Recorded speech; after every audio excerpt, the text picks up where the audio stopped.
Que s'est-il passé sur le marché du NFT le 21 septembre 2021? Qu'est-ce qu'il ne fallait surtout pas rater? Fabien, c'est parti, on t'écoute.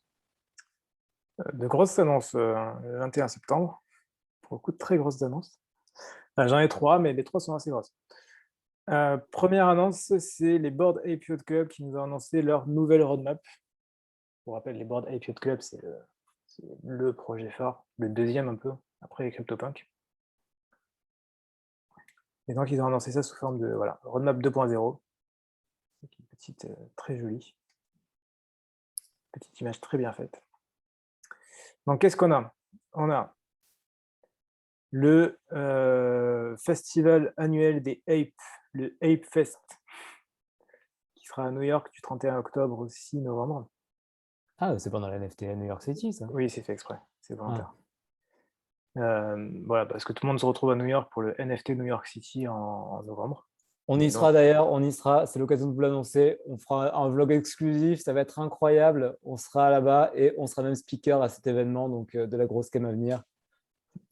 clairement, Voilà, je sais pas si c'était le moment de le dire, mais c'était l'émotion. j'avais envie, je crois. Voilà, donc ils vont faire un petit événement, et logiquement sur un yacht, puisque c'est quand même les Bored Ape Yacht Club, donc Ah, ils concrétisent, ce qu'ils ont toujours voulu faire. on Bah oui, pourrait c'est y fait aller du exprès. coup? Bah non, on n'a pas de singe. Ah, et c'était que pour les détenteurs? Bah oui, c'est le club. Est-ce que tu fais Ouais, partie mais du club ou pas? la plupart des gens, la plupart des détenteurs, ils ne seront pas à New York. Ouais, mais en tout cas, il y aura que les détenteurs d'un singe. Ah bah, c'est le concept. Ok. Ensuite, qu'est-ce qu'on a? Trial of Jimmy the Monkey, je crois que c'est une histoire ou un comics, ce genre de choses, ouais, prologue. Parce qu'ils continuent à construire le lore, comme on dit dans le milieu. Le Des, lore? le lore, c'est tout, quoi. C'est l'histoire, Comment tout tu écris l'univers lore? autour. Lore. Ok. Ensuite, les Bored Ape Yacht Club et les mutants seront faits en 3D et via airdrop gratuit aux détenteurs. Les 3D sera très utile, notamment pour le metaverse. Parce que pour une image, c'est bien sympa, mais ça bouge pas. Nouvelle chasse au trésor, apparemment. Grosse cam.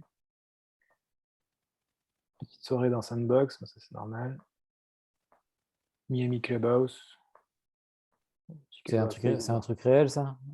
Ouais, il est marqué IRL, donc ça va être à Miami. Bon, c'est quand même très centré États-Unis. Et voilà. Donc, il y a quand même pas mal de choses. Ouais, mais au Moi final, qui c'est que dis, des trucs, il y a rien de. j'ai jamais rien de ouf, hein. Enfin, au final, non, il y a jamais rien de ouf. Après, ça, c'est la roadmap, ce qui est prévu. Il y a toujours des trucs en plus, mais Il y a DAO. comme ils le disent, des collabs et plein de choses incroyables qu'on ne doit pas partager ici. Ok, ils ont le sens du teasing, en tout cas. Exactement. Voilà, donc bon, ça reste quand même, il y a quand même un suivi, il y a des choses qui se font, c'est quand même top, quoi.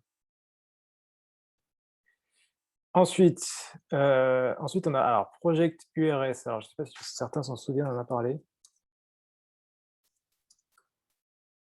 C'était effrayant, c'était les petites images effrayantes. C'était eux. Ils fait Ah oui, déjà peur. je me rappelle, putain, ça fait tellement peur. Voilà, C'est- Project URS, ils ont, ça se ça se débat en interne, de manière assez violente apparemment avec les droits de copyright. Du coup en interne, c'est pas terrible, il y a pas une bonne ambiance et ils ont dit qu'ils allaient mettre en pause le projet parce qu'ils peuvent pas travailler ensemble. C'est pas C'est un trop ce qui se classique. passe, mais voilà, il y a un mec qui a mis ça sur le Discord, l'autre qui l'a enlevé, l'autre qui l'a remis, l'autre qui l'a enlevé, Comme souvent, ces histoires d'associés, ça va sûrement tourner autour de problèmes de thunes, évidemment. exactement. Donc si vous voulez savoir combien les gens gagnent en ce moment, c'est le moment d'aller regarder Project URS parce qu'en général, quand ça se bat comme ça va divulguer plein d'infos, ça va être sympa. Et alors, t'as regardé? J'ai pas regardé encore, faut que j'aille regarder, mais je suis certain qu'il va balancer. Parce que la dernière fois qu'il y a eu ça, c'était les Untamed Elephants, qui étaient des petits éléphants, et on a appris plein de choses, hein, vraiment, c'était top. Donc là, c'est pareil. Bon, en tout cas, si vous avez un Project URS, ce que je vous conseille, c'est de le vendre très rapidement, avant que la news se propage assez vite, parce que clairement, le projet va valoir plus rien. C'est dommage, putain, il y a un tel travail sur le design, ils sont Ouais, mais il y a un incroyables au tel niveau du travail, mais si détail. si l'équipe en interne, elle est en plein conflit, ça marche pas. Mmh. C'est pas possible, tu peux pas. Tu peux pas continuer, enfin, tu peux pas. Sachant qu'il y avait quand même toute une histoire et voilà, avec un storyline, rajouter toute une histoire, faire des choses. Si l'équipe elle se bat en interne, c'est mort.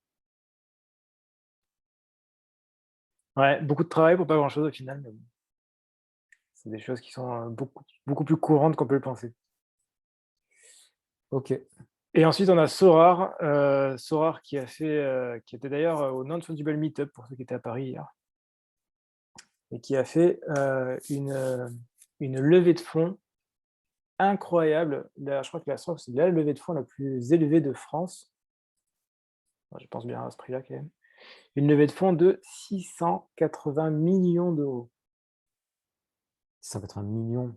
680 millions, ouais. Ah, c'est monstrueux, 680 millions. On est à plus d'un demi-milliard. Je ne sais pas si vous vous rendez compte. C'est démesuré. Voilà, c'est ça, Sorare, c'est des cartes de foot. Sur lesquelles il y a un jeu là-dessus, mais c'est des cartes à collectionner. C'est principalement des cartes à collectionner. Et sur lesquelles après il y a des jeux qui vont se construire, des choses qui vont se construire, mais dans l'idée, c'est ça. Et c'est plutôt simple, à chaque fois c'est par saison et il y a, 4 niveaux de rareté, unique, qui est unique logiquement, super rare, rare et limited. De chacun des joueurs, et en plus, bon, du coup, il y a une tonne de licences, il y a quasiment tous les joueurs de tous les clubs. Donc c'est un gros, gros projet. A priori avec, bon, c'est pas trop ce qu'ils vont faire, mais bon, avec un budget de 680 millions, ils ont de quoi construire des choses. Intéressant. Voilà. Après, selon ce qu'il nous a dit hier, c'est, ça se joue entre eux et eSport, ce qui est un peu logique. It's in a eSport, game. et ouais, bah, ouais, eSport, c'est tout le jeu vidéo, c'est tout le jeu vidéo sportif, donc eux, ils ont toutes les licences de foot pour leurs jeux vidéo et là, Sorare a la licence de foot pour les cartes à collectionner, donc forcément, c'est pas le même univers, mais quasiment.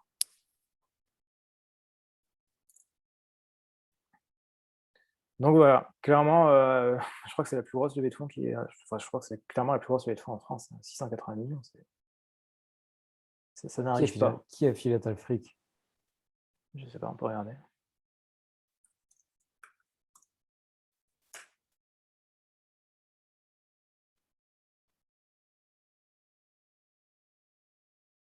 Ouais, la plus grosse levée de fonds de l'histoire de la French Tech, donc clairement, c'est la plus grosse levée de fonds. Regardons ensemble. Startup valorisée à 4,3 milliards de dollars. C'est 4 licornes. Ouais, c'est 4 licornes, ouais. C'est la licorne à 4 cornes. Pour rappel, merci Clépé. Pour rappel, Snapchat, c'était valorisé à 1 milliard et on considère ça comme incroyable. Et WhatsApp aussi, non? Ouais, WhatsApp aussi et YouTube avait été racheté 1 milliard aussi et oui, YouTube avait été racheté 1 Instagram. milliard, Instagram a été racheté 1 milliard aussi, je crois. YouTube aussi et on considérait à l'époque que ça avait été beaucoup trop cher. Ouais, alors qu'en fait, sur YouTube, c'était clairement une affaire en or, quoi. Voilà,